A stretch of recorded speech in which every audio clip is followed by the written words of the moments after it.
Champ Outdoors. I've received a lot of emails over the course of the past several months after I mentioned using seam sealer when I'm reviewing a shelter, a tent, and I'm going to do that today. Show you how to make your own seam sealer that is very good and will last a long time. Hang tight.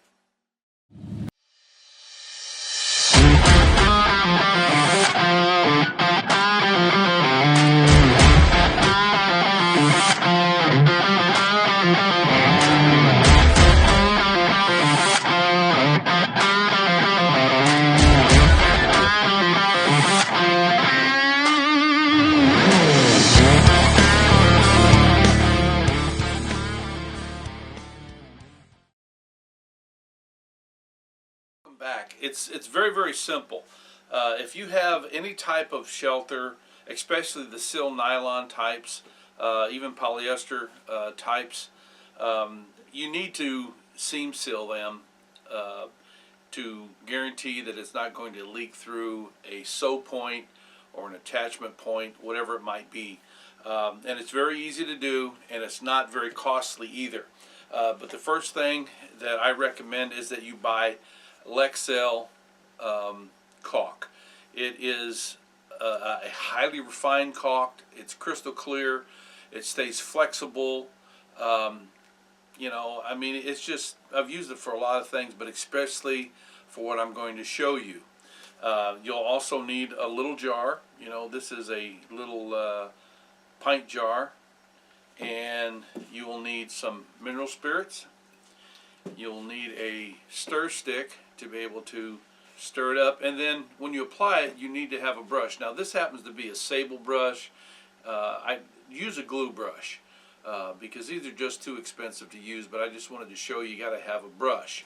So it's very easy. Now I made this probably 3 years ago, and you can still see there's some in there. And it still has a gooey consistency to it. That's not what you want. What you want to do, now you can reconstitute it after you make your own. This here needs to have a little bit of mineral spirits added to it, and that's what I'll do right now. Just put some of this mineral spirits off in there.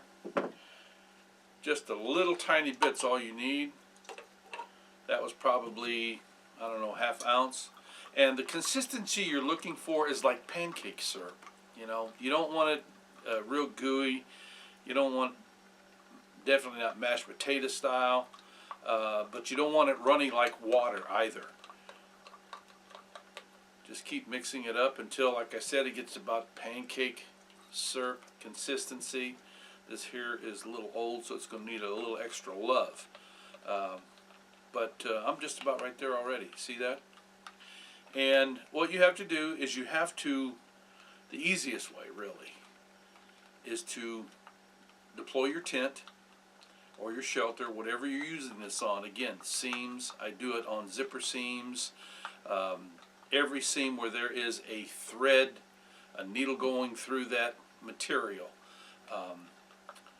Guy out attachments, loops, stake loops, everything. Okay, so I'm just about there.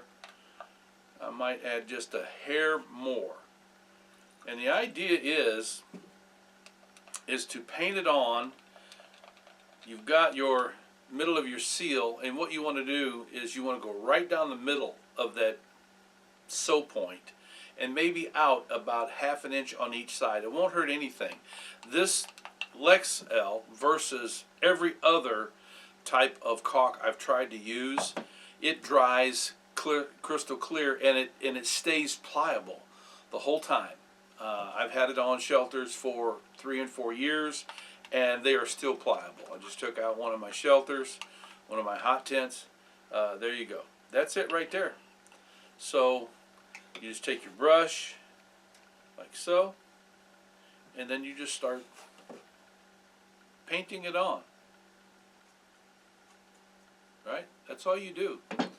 So I hope that helped you out. You know, really the key here is using the right product, and if you use it right and use it correctly, that will last you for a long time. You know, I haven't had to seal up anything that I've used this on 3 to 5 to 6 years. So that's pretty good as far as I'm concerned. And then once you're done here, you want to make sure that the jar that you put it in is like a canning jar. That's exactly what this is, because they have this seal on there that will keep that stuff protected from being dried out. So there you go. Hope you enjoyed that, helped you out.